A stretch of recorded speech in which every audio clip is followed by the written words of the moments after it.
There's no point in putting crypto in every pocket if you can't use it to pay for your coffee. The world of crypto never sleeps, right? You can send magic internet money.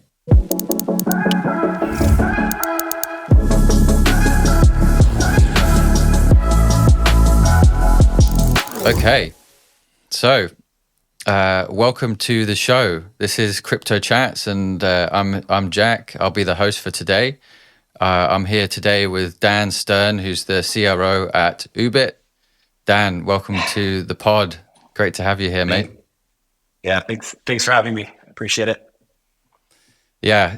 So Oobit, you guys crashed into my world pretty recently with your amazing advertising marketing campaign. Absolutely loved it. Seeing real world use cases in the real world. It's like magical for crypto, right? Pretty much, yeah. Yeah. So what inspired that campaign, and what I guess you could give us a little bit of an intro about what exactly Oobit does. Yeah, with pleasure. So again, thanks for having me. And yeah, I think in terms of marketing, right? The nice thing about our product is it's very self-explanatory, right? Yeah. We've developed a mobile payment app that allows users to pay directly with their crypto asset. It rides on the existing payment rails of Visa and Mastercard, which leverages the NFC component within your device. It's native iOS and Android, and really allows crypto holders to walk into essentially any store, tap and pay with their Oobit app anywhere Visa and Mastercard are accepted, just like using Apple Pay. So it's as simple as that. Simple as that. Yeah. Awesome. Yeah. Awesome. I mean, there's no point in putting crypto in every pocket if you can't use it to pay for your coffee, right? Exactly. That's I think the idea behind it came from the two founders, right? Aaron and Omram, who since 2017 they believe that people should have more freedom with their money, and that crypto has always been meant for exchange for goods and services, the meaning of exchange. So I think if you have no easy way of actually allowing for people to use it, and that kind of defeats the purpose, right? And that's where Oobit kind of came about. Yeah. I see. So it actually leverages MasterCard and Visa effectively. Correct. So again, based on the region, and for example, MasterCard is a lot more common in Europe. There are a lot of kind of benefits to each and every one. So we're trying to be agnostic. We're trying to allow for both Visa and MasterCard to be used depending on the region. But again, that's something that we're quite busy doing at the moment, trying to do more in our global expansion. I see. And so maybe I'm really interested and curious to know how it works under the hood. So is the crypto like exchanged at all into fiat, like through Oobit, or is it like at the payment level? Do you just take crypto, you put the crypto into your account, and you pay in dollars or whatever fiat currency it is from your account? Like how does that? Yeah, okay, it's a brilliant question. A brilliant question. We get this quite a lot, right? Everyone's always confused. Yeah. There's always those closed ecosystems. There's the open ecosystems. How do you do it? So we've decided to go the route of leveraging Visa, MasterCard. Okay.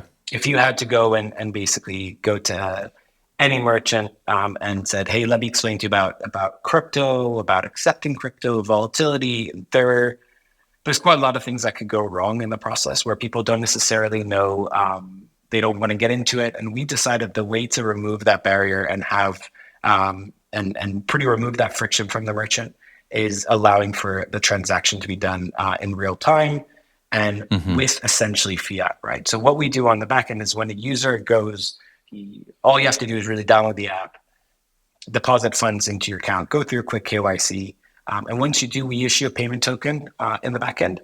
And what that does, it really makes it as that simple for the user to just go and tap and pay. And when they do, we lock in that crypto. Let's say you wanted to buy coffee for $5. We lock in those $5 in TON or in Bitcoin or in USDT. And then we basically allow for that transaction to happen. It happens off chain.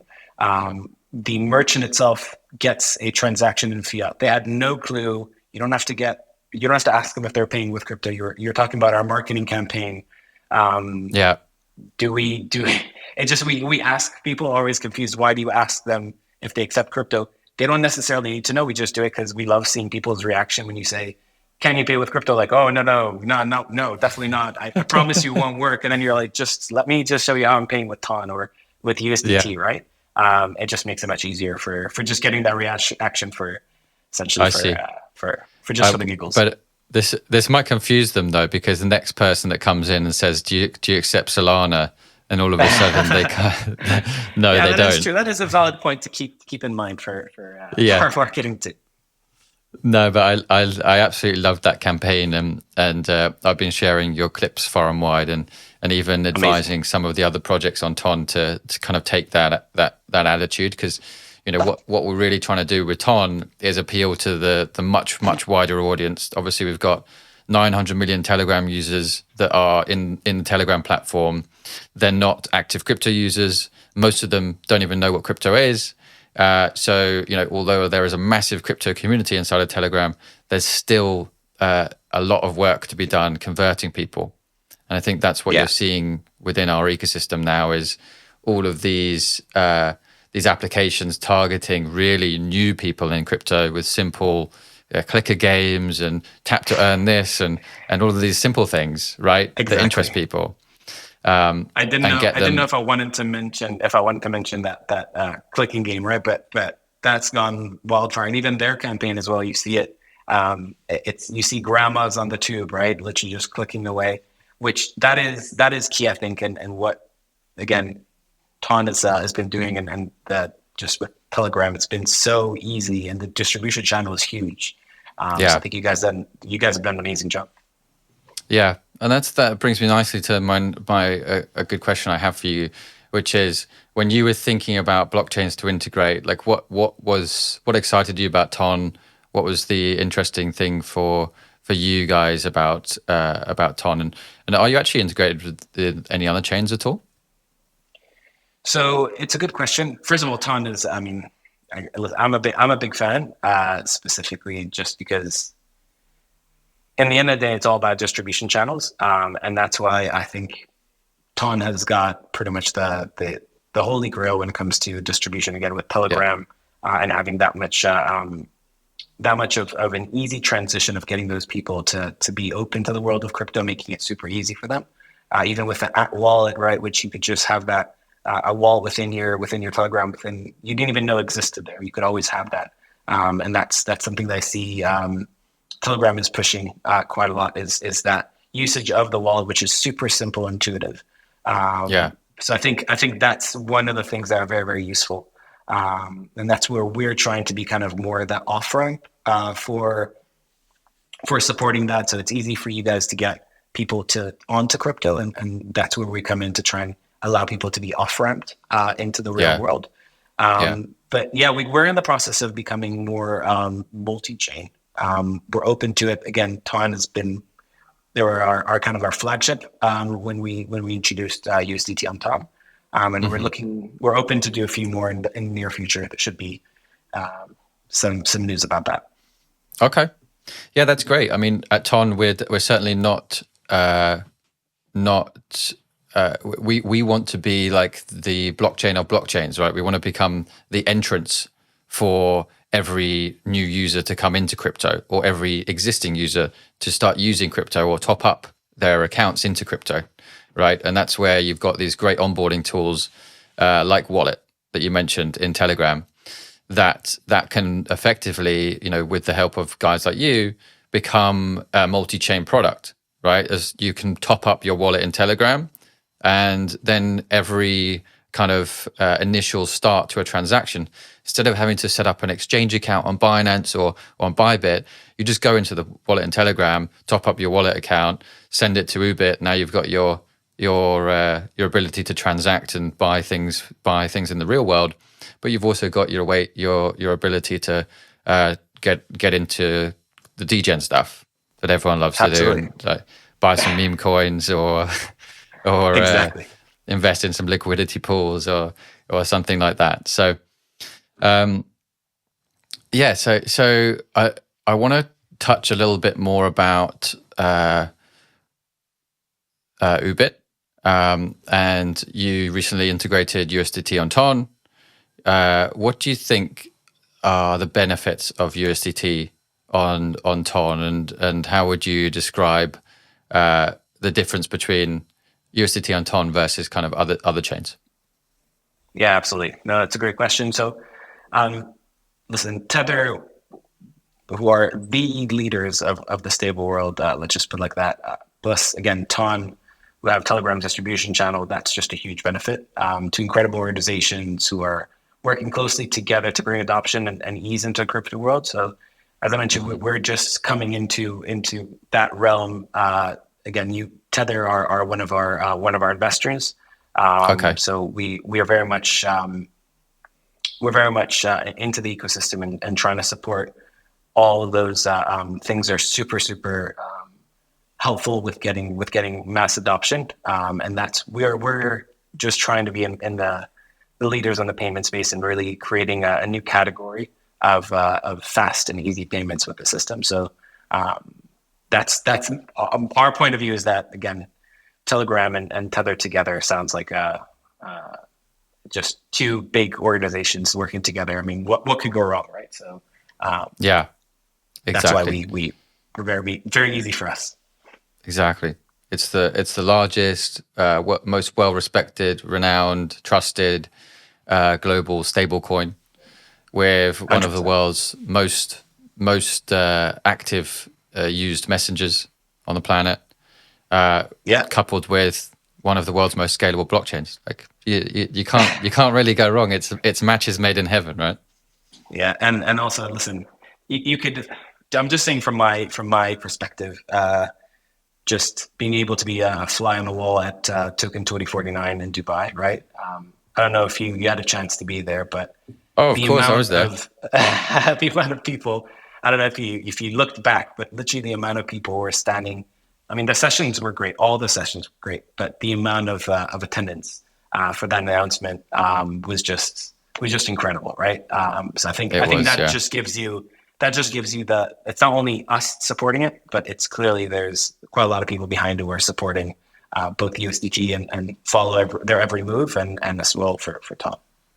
It was a great moment, and I remember it very, very well. It'll be engraved in your heart forever. Oh, honestly, mate, we prepared for that launch of USDT for so long. Hours and hours of our time internally, making sure everything was going to happen correctly, making sure the announcements were going to go out, and to have it topped off in the moment with Pavel, with his ultimate swagger as he walked out onto stage. And, absolutely, that was amazing. The screams of the crowd it was like a rock star moment.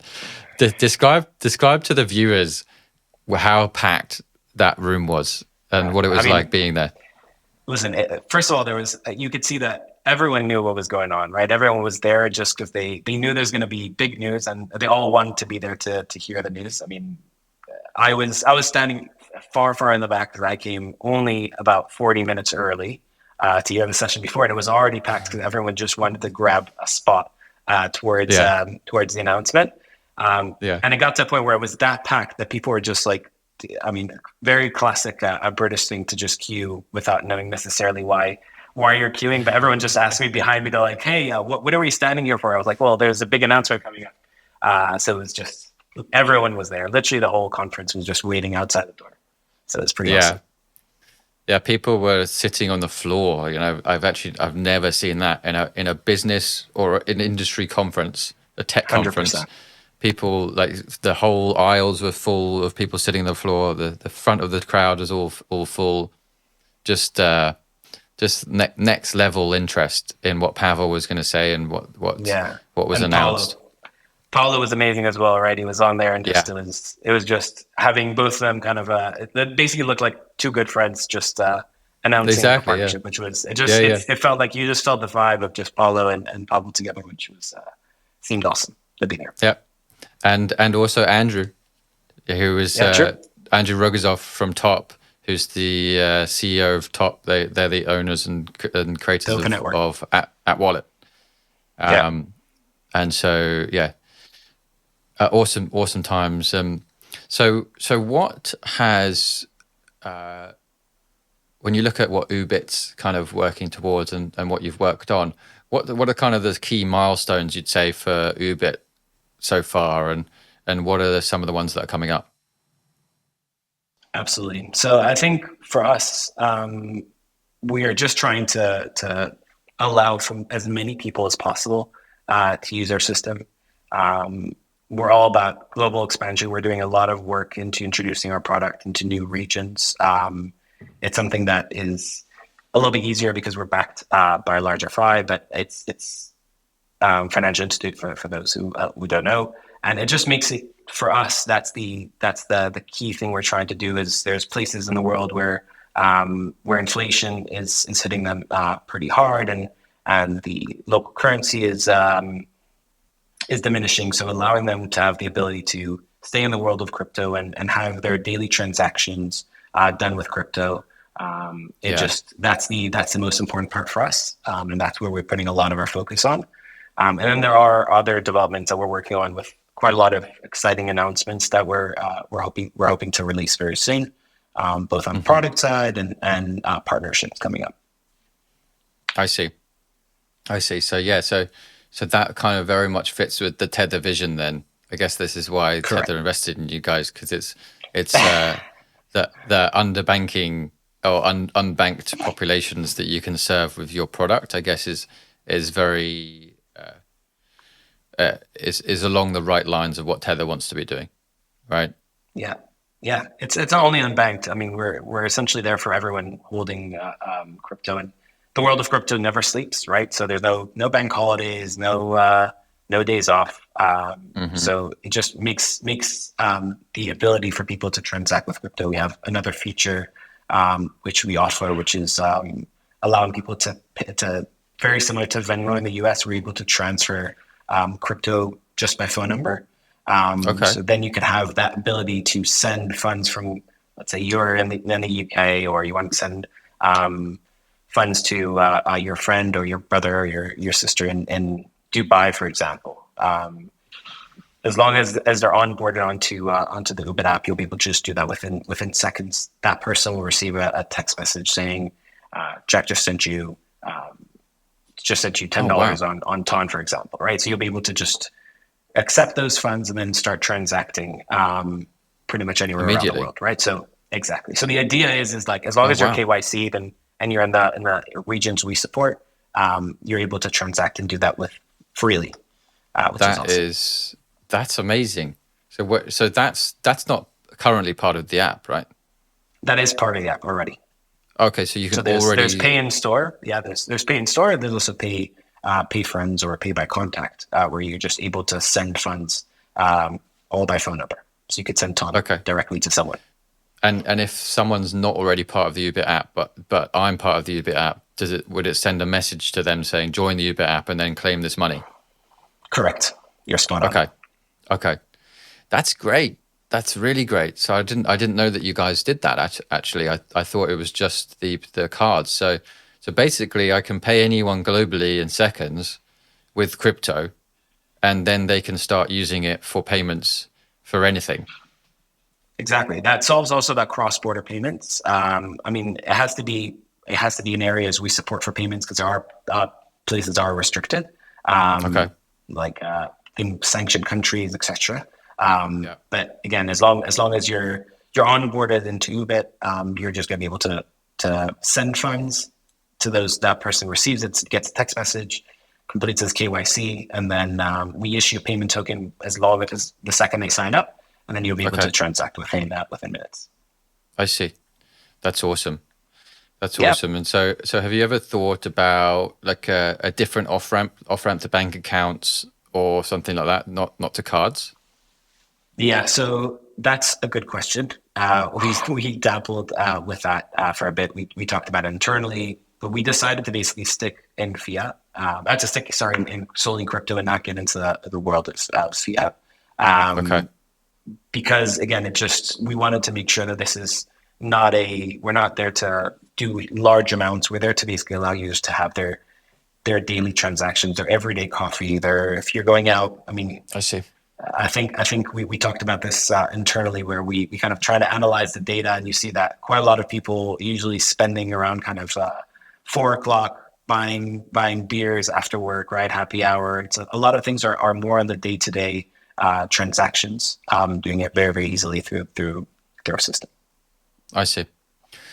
I see. Yeah, it's. I guess it's a big challenge off ramping, and you've picked a solution that kind of works globally for everyone with the cards. I guess yes. It's very interesting. I didn't realize you could send cash across the world like that with Uber. Yeah, I mean awesome. it's crypto, but yes, that's Yeah. cash is Magic. You could send magic internet money. Sorry. exactly. You do magic into magic, pretty much. Yeah. Yeah. Which is awesome. So I just want to take a little kind of a different route, but I'd love to hear your kind of backstory on how you got into crypto. Like, what are your kind of ideals that you hold strong about the space? And we all kind of have a rabbit hole story, I feel, with this space. I wonder what yours is. Yeah, I mean, mine. I wish I had. Everyone has those stories where they were introduced to crypto at 2012 and bought Bitcoin for $15. Well, I don't have that story. I wish I had that story. Exactly, I don't have that story. I wish I did. But for me, yeah, I started. My background is in engineering, even nothing to do with crypto, but worked in SaaS for about 10 years, and always kind of I was interested in crypto and Web3. And then I was introduced to crypto by Aaron Miller, our COO here at Oobit, back in 2015, I think. And I loved it ever since. I mean, and after 6 years in my previous company, after a large acquisition, I was approached by Aaron and Amram, who is the COO and CEO, to join the team, and I've been with the team ever since. So that's pretty much how I got into crypto and into the. So they forced your hand. Pretty much, yeah. I see. It wasn't forced. It was willingly. I mean, listen, what they do here at Oobit and what we do is just that simple. That I knew that they were onto something when I went to my parents and tried to explain to them. They're like, "Oh, my, like crypto." They didn't understand what crypto was, and then I said, "Listen, you could use it just like real money." And that's for, I think, for I don't want to say a certain demographic, but there are people who just don't believe that crypto is. They just think it's all digital and has no real value. And the second you're actually able to put it into physical items or goods and services, that gives it a real value, right? So I heard someone say that the other day about people treating crypto as essentially stocks of a company, but the fact that they're so liquid, right, that you're able to just take that stock essentially of a company you believe in, and then going and transacting that into any POS, just tap and pay. I think that the vision of Oobit is pretty amazing to me. So that's why I joined the team. Okay.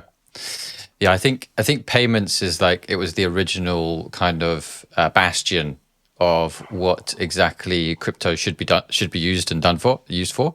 Like with the Bitcoin white paper, it was like an electronic money system, borderless payment system, but it was never really achieved because it didn't have off ramps. It couldn't interact with the world around it, and so it's still stuck inside of the crypto world. And that really turns people off. Most normal people, they say, well, if I can't pay with it, then what's the point in having it, right? Okay, I get the investment side of it, but it seems risky. It moves up and down a lot. So why would I put my money into it? I think it's certainly like something that everyone's been working on this payment side of things, and it seems like you guys have really cracked the solution for it. Thank you. What I'd say is, like, how do you feel about the angle around crypto kind of replacing fiat, and over the time, over like the next few years, that perhaps fiat, trends down to zero, people move more into crypto for everyday transactions, more and more retail acceptance of crypto happens, and looking a bit more forward to the future. Do you see that as a risk to you guys? Have you talked about that internally? Do you have a personal opinion on that? Do you think it happens? Do you think it's just airy fairy crypto magic? Like, what's your opinion? No, I think it's. I think first of all, when it comes to payments in general, right? I see. If we're taking the UK, sorry, I'm picking onto the UK for a second, but you That's see good. that the cash Easy to is pick pretty on. much. Yeah, no, definitely not. I'm a big fan. But in general, the way that even when you try to go onto a bus or onto the tube in the UK, right? Cash is kind of diminishing. Cash is just disappearing. And everything is digital. Everything is digital payments. I read somewhere that there's pretty much every year there's about 1% less in cash payments in the UK. I think it stands about maybe at 13% of all payments in the UK are cash, which is pretty small. But the idea is that, again, we're not against CBDCs. We're agnostic. We don't really care about which asset is being supported onto our system. We're being very selective on the amount of tokens. So TON was one of we do about, I think, maybe 7 or so a year of tokens that we are willing to allow for to be used as a form of payment. Okay. So when it comes to now the world going digital and payments are online, I mean, we're not afraid of it. We're welcome change, and we're agile. We're going to do whatever the users ask us to do in terms of payments, and we're constantly listening to our community when it comes to supporting different assets and different payment methods. Okay. So in terms of, like, you think you don't fiat trending to zero, no opinion on that. It's not for you. You're going to do what the user wants you to do, and that's kind of it. Yeah, I personally don't think fiat is going to zero, right? I guess if there's I think it's going to have to be in World War 5. I don't think it's going to be even World War 3. We're talking about way down the line, and when it comes to that point, Yeah. Again, we're happy to support anything. So even if fiat goes to zero, okay, we're still going to be around and helping. Then you'll be a crypto wallet, and exactly. You'll be pinging crypto around to phone numbers globally. Exactly. Right. Okay. Cool. Awesome. So how do you kind of envision, and what is Oobit planning for the next kind of the near term? Like, what are the real? Have you got any core milestones? Like you said, you're onboarding to some new exchange, new layer ones. Is there anything more that you'll be doing on the product side? Yeah. So first of all, in terms of product, there's going to be. I don't want to ruin the surprise. There's going to be quite a lot of give us the alpha. Yeah, I wish I could. I'm going to get in trouble with our CEO, but yeah, we're looking to support quite a lot of new features. I mean, one thing that we've already talked about in the past is that we're looking to support the ability to connect external wallets onto Oobit. So then, right now, Oobit is a custodial wallet, but we want to connect. We want to connect external wallets, and allowing people to self-custodize their funds and still pay within the system. There's quite a lot of new initiatives that we're introducing, but I don't want to get in trouble, so I'm not going to share it as of yet. But pretty awesome stuff, both on user experience, on new functionality within the system. Great announcements are coming up, again, with partnering with really cool projects such as TON, but we have a few others lined up, which I think we're very excited about internally. So I'm hoping the community will be excited as well. Okay. loud and clear. Heard that. I wonder if you are going to be connecting with Ton Connect at all and Wallet and Telegram. Would that be a potential collaboration that could happen? Yeah, we would love that. So we're definitely exploring. We're looking at a lot of options. That's something that we've been speaking with the Ton team on that. I see. So I guess I can highlight for the users that wouldn't understand what Ton Connect is. What the flow could be that now Oobit, you actually need to make a physical crypto transfer to the Oobit wallet, right? So the Oobit wallet accepts Ton. You send it to another Ton address. It's kind of not an amazing UX because of the fact that you have to jump between two applications, right? Correct. It's not ideal. It's not great. We like better than yeah. Well, everyone loves it. Don't get me wrong, but it's every additional step that you can remove is good, right? 100%. No, we want to try and improve. Again, in the end of the day, we try to remove all friction. We want to. Yeah, I think that's the key.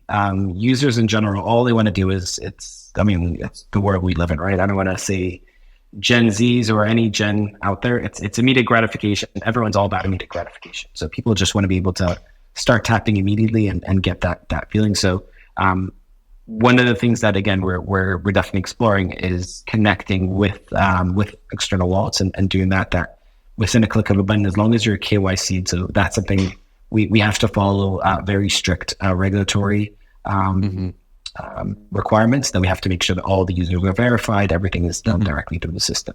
I see. That's the only way that we'll be able to support that. But it's definitely doable. So we're definitely working towards that. Okay. So once you've connected your self-custodial wallet, you still need to be KYC'd in the app. It's basically correct. Saying that. Correct. Yep. You have to be KYC'd because that's the requirements from again anti money laundering, right? So that's okay.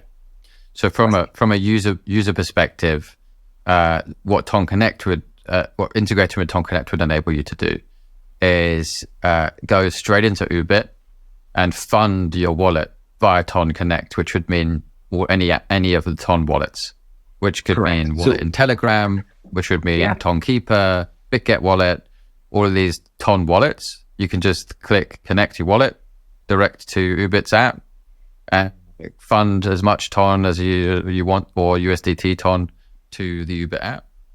And it all happens within one experience. That's the goal, right? That's what we're working towards. Okay, great. And that would be awesome. You know, if I can just open up Oobit, fund my wallet, which I can't, by the way, now because I'm in the UK. I don't. It's a sore subject. We're definitely working again with regulatory bodies. That's the most important part, is that you comply with the regulatory body and making sure that we're here for the long run. So that's one of the things that we're doing is that's part of our global expansion. UK is okay. There's quite a lot of crypto holders in the UK. We're always looking how to introduce our services to new markets. So keep your eyes open. Not giving any promises yet, but we're working towards it. Okay, great. So maybe I can ask which are the regions and areas that are like you're getting a lot of usage in now, like, to dig into the details a little bit more. Yeah, with pleasure. So at the moment we're live in the EU. That's kind of our core market. We're licensed in Lithuania, so that's where we hold our crypto VASP. But the new market that we're looking to penetrate again is trying to do globally. So LATAM is definitely a very big market. Asia that we're looking to, we're making a lot of headway there. So the idea is trying to go for the places where they need it the most and where they want it the most. So in the UK, we've been getting a lot of inquiries. That's why I said it's a sore subject, because people keep on reaching out to us and saying, I'd love to use it in the UK. How can I do it? And right now it's just available in Europe on Android. But very shortly, we're going to be releasing some. Yeah. We're not going to go into that topic. I don't want to get you in trouble. But with your views on that one. Yeah. Don't worry. But yeah, that's it. Okay. And maybe you could share some kind of users and some details of like how well the launch is going, and how many people are using Oobit, what kind of volumes are coming through it. Is there any potential to share that kind of data? Yeah, so I'm happy to share. So, I mean, one of the things that we've kind of looked into and we've analyzed, we had kind of our product team give us quite a lot of interesting data that we've seen. So, one of the things that we've identified that kind of the average transaction we've seen is about 25 euros. That's kind of the average transaction where people are spending.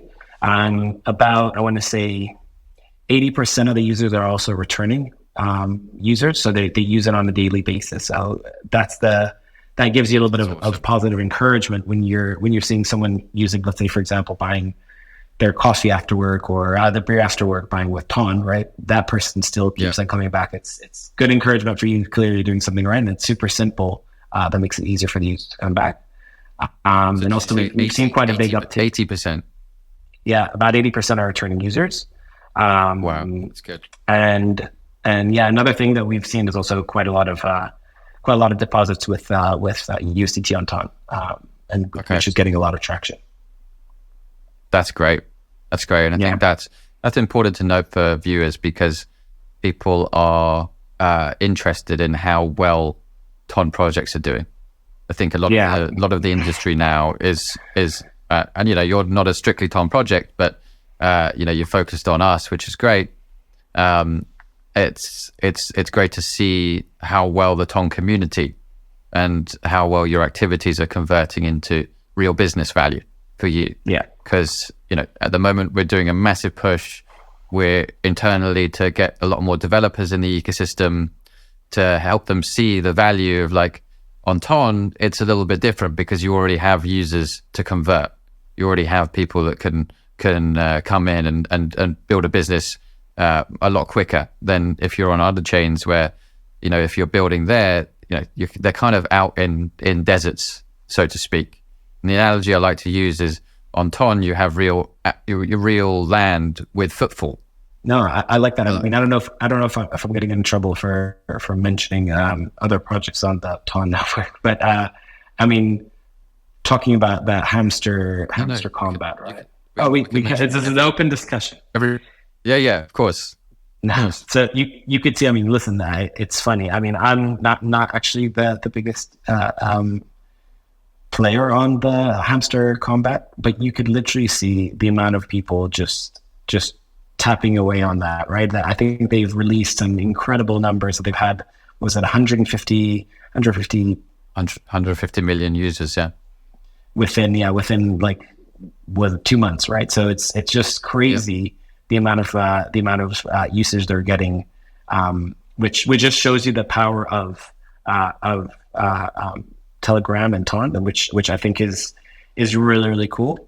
And personally, I think that the fact that these are mini apps within the Telegram within the Telegram app, where you don't have to download it onto your phone, it just makes it so accessible and so easy. So that's why we wanted to be just part of it. So once these projects have tokens that they're going to be able to use for payment, we want to be there to support it and make it as simple as possible.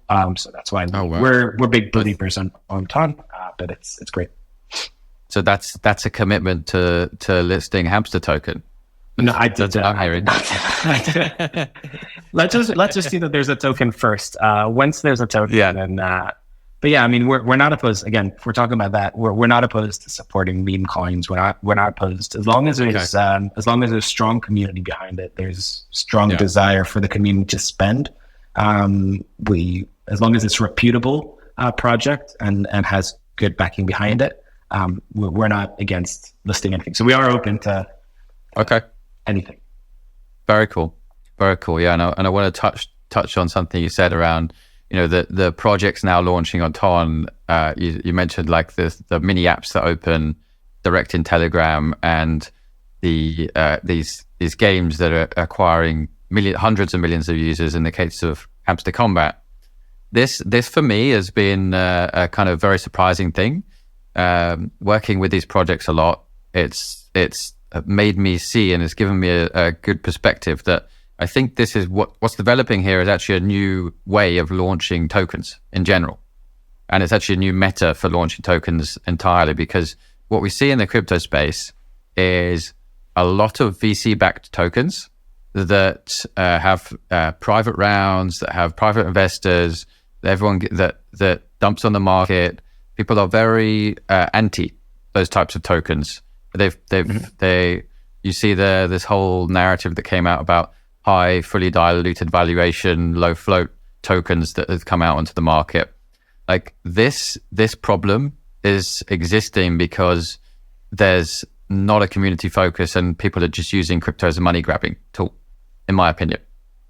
Now where the difference is with the I guess the model that Toncoin pioneered is it's a fair launch, right? No one gets access to the token before the token is actually launched. And the way to actually get the token is through some simple game. But that doesn't just have to mean that product remains a game. That can be just the launch method.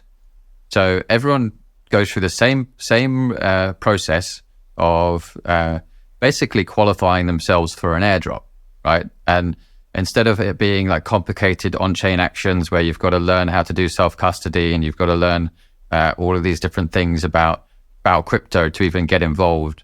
If you look at some of the big airdrops that have just happened just in the last couple of weeks, right? They've gone wrong because people disqualified because they didn't necessarily do the right kind of on-chain actions, or they did too many of the right kind of on-chain actions, and then they qualify themselves as bots, and then they get eliminated. And so what we have here on Ton, I believe, is like this new meta of it's an airdrop that's simple to do and simple to qualify for anyone, and a token launch in the same way. So you have all of this community building before that builds so much hype and excitement around the token and the airdrop of the token. And then when the token launches, all of a sudden you're getting simultaneous listings on Binance, OKX, Bybit, all at the same time. And this is really a very unique thing to Ton, I believe. And I hope it continues. And I believe how it will continue is the products that are these tap to earn products. They only use the tap to earn mechanism for launching, and then they move and migrate to a very strong product strategy. So for you guys, I would have loved for you guys to do a tap to earn launch and then get like 100 million users and then launch the product around there. Now you can pay with TON or pay with USDT TON. That's just it's a growth tactic, and it's working. And I feel like we're going to see a lot more of that continue. Yeah, 100%. And I think you're spot on. I think that's something that's been a big change in the industry, where just tokens for the sake of being tokens are not the same. It has to be a strong project behind it, or it has to be either a strong community behind it. And the reason it's just much easier, I think, when we're coming from just kind of a tough market a few months back, it's the real projects are the ones to stay, and they're going to be there for the long term. And I think that's when you have a real working product. I mean, for us as well, right? With Oobit being there to actually that works. It's much easier in general in the space, right? So that's what we try to do. We're product first, and then everything after. So that's what we constantly are always working to improve our product from a user's perspective and as well from our perspective. Yeah. And what would you say about like Ton traffic? How have you got good results from Ton community? Like what do these campaigns look like that you've done? Yeah, absolutely. So first of all, I mean, we've had incredible traction. The second we've pretty much launched that TON is available for payment, and USDT on TON. We've had pretty great involvement from the community. Everyone was super keen. We had so many downloads literally within minutes of announcing. Everyone was like, "Oh, this is awesome!" So I mean, that just shows you, first of all, how strong the TON community is, and just shows you how many how downloads. Much it is. Do you know the numbers? I actually don't know the exact number. I think we had that was like 5,000 within like an hour or something, or a few hours. It was pretty awesome. Just literally from announcement, just straight into that. It's pretty great. I mean, in a Web 2 world, 5,000 downloads of an app when it's first at launch is like an outstanding launch, right? Like no, it was within an hour. Within I don't remember the exact time frame, but it was like super quick. All of a sudden, we just we have like Slack notifications whenever the app is downloaded, I think, and they had to turn off the notifications. It was just like kept on, like the RC was like, someone make this stop. So yeah, I mean, it's great. I can't really give you the exact number. I think it was like, if I remember correctly, I think it was like about 5,000 within an hour or so. So just from the announcement, we've also on social, right? We're getting a lot of we're doing a lot of campaigns to we want to see people paying with TON or with USDT on TON, and just in general. So we've run campaigns. We see so many people actually sending us videos of them actually tapping, which we love to see. So it's great. That's awesome. So now you're getting user-generated content from the TON community, basically. That's the most genuine, right? That's the most genuine. Yeah, absolutely. So I wonder how when you look at kind of crypto and the economy that we have at the moment, what do you think crypto's influence will be on the global economy? How do you think it impacts the economy in general? Yeah, I mean, it's a good question. I personally think that crypto is here to stay, right? It's not going anywhere, and economies are taking it upon themselves. If it's the U.S. trying to be more relaxed with the SEC, trying to not be. I think recently they just decided that Ethereum, for example, is no longer security, right? And they kind of let go of the lawsuit, if I remember correctly. So those are the things that are getting a little bit more encouragement in the industry and showing that it's definitely here to stay, and it's no longer like a little something that's going to go away. And I think it's definitely helping economies where allowing for a lot of money to flow in from the taking people from crypto and bringing them into traditional finance and bringing them back into bringing a lot of money into the country. So we're seeing a lot of positive encouragement there. Yeah, I think it's interesting how the election has really changed. I feel like the election in the US has really changed the attitude to crypto. You know, like Trump initially went in and started saying he was the crypto candidate. Actually, I think it was RFK. It was like he was the original crypto candidate before the proper election came along, and now Trump's kind of adopted that. And people realize that is a big segment, that is a demographic that you want to target. It's a wealthy demographic. It's people that have a lot of money in the space. It's where a lot of liquidity is. And then you've got Joe Biden that's kind of also kind of come on to support it as well now. And then you had the U-turn on the Bitcoin ETF and the Ether ETF happen. And I feel like it's really institutional adoptions here, but the market still is not quite realizing it, like the retail market. Do you feel like do you have any insight or ideas on why retail is still not involved at this point, or any opinion on that? Yeah, I feel like it's always in cycles, right? It's there's a lot of exciting news always coming out about how much adoption and getting encouragement from big bodies like that. But in the end of the day, I think it's these things are slow moving, and we're going to see that. We're going to see the flow of retail. It's going to become a lot more. It just takes time. I think it's just crypto has sometimes has a little bit of a bad rep, and I think all the things that's happening, for example, with MiCA and regulatory bodies, and a lot of things happening on the regulatory side are giving a lot more of investor encouragement and making it easier for investors to feel more comfortable. And I think that's critical to adoption and getting more inflow on that. Yeah, definitely. And I think products like Oobit certainly help bring more retail adoption, right? Because people, you see a product like Oobit, and you go, well, actually now I transfer crypto in there and I can pay with it. So it's okay to hold crypto. So it's okay because I can get it when I use it. I think most retail, they don't have much money like stored away, right? People aren't sitting on hundreds of thousands of savings, right?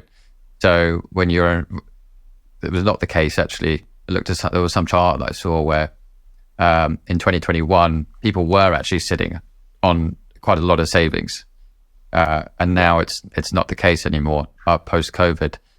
So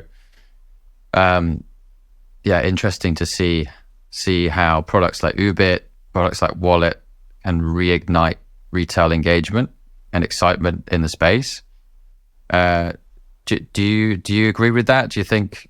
Yeah, 100%.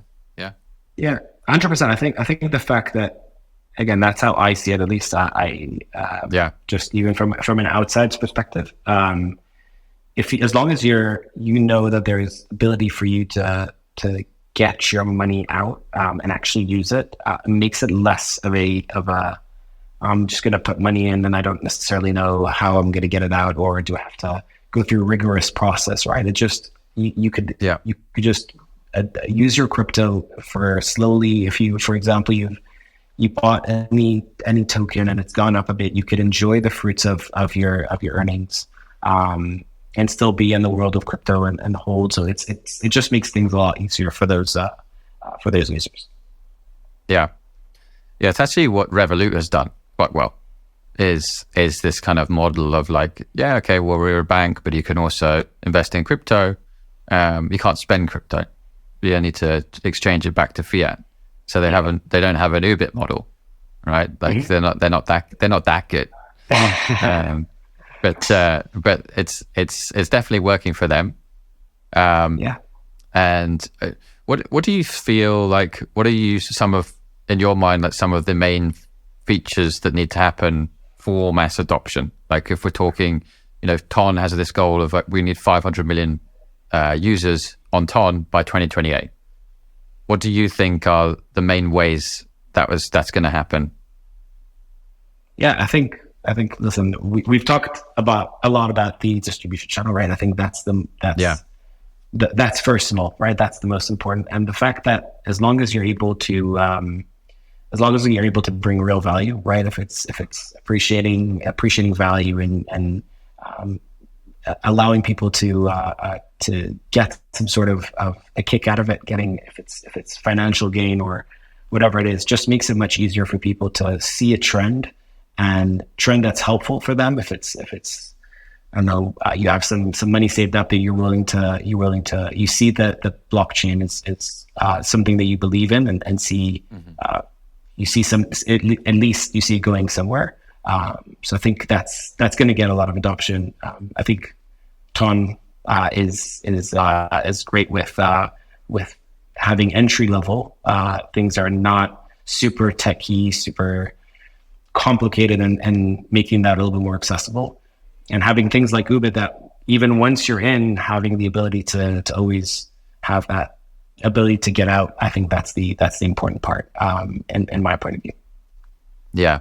Okay. So it's kind of we need good distribution.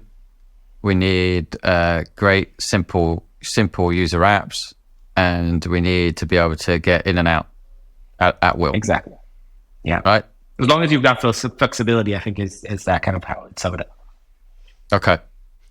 Yeah, I think the big question there is the simple apps side of things. I think I think most crypto apps are so complex and like mathematically mental for most retail. Like they're just never like something came out recently. I can't remember what it was. They called it the modular intersubjective work layer or something like this. Okay. And it's like, is this mass adoption, guys? Is this really going to bring in the 100 million users? Exactly. The more of a mouthful, the harder it is to understand, right? If you can't say it as smoothly as that, it's probably not going to get as much adoption. But again, there's people who are creating projects for crypto people, and there's people who are creating projects for the mass, right? So you have to find kind of that balance between the two. Either if it's early introduction and making it easy to get on, and then gradually teaching people about it, or basically just be very niche towards a specific sector. Yeah, I feel like we're often overlooked natives. TON is in general because they feel like we're too simplistic.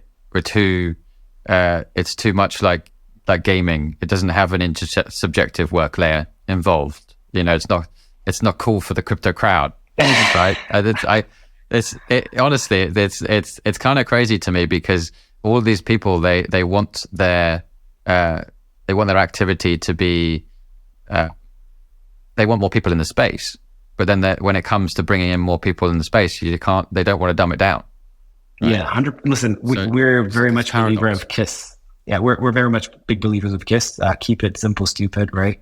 That's kind of how our CEO is, when he was kind of working in an early stage trying to figure out the product and where it's going to look like, all he wanted is just to make it as simple as you can for the grandma that got all of a sudden, like, she's cross-border payments. Again, we're keeping on going back to that, but let's say, for example, you're working somewhere and you want to send money to your grandma in the Philippines, right? You want to send something across the world. You want to make sure that the person on the other side receiving those funds will be able to understand and go through the simplest form of KYC, the simplest form of accepting those funds into their account, and not trying to reinvent the wheel, scanning the QR, doing a closed network, finding a place that accepts crypto, just doing it, that you'll be able to just go and tap and pay, that everyone already understands how to pay with. So to those people who are saying that TON is a little bit too simple, I think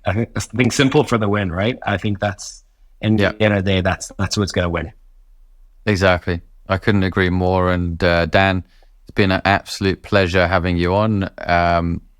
Thank you so much for the work you're doing at Oobit. It really is putting crypto in every pocket. It's giving them a reason to use crypto, to get to understand it, to send crypto to their granny in the Philippines, right? There's so many use cases for Oobit, and really, really excited to see what you guys are doing next. So appreciate your time. Thanks for having me. Yeah, thanks for having me. I appreciate it. All right. Awesome.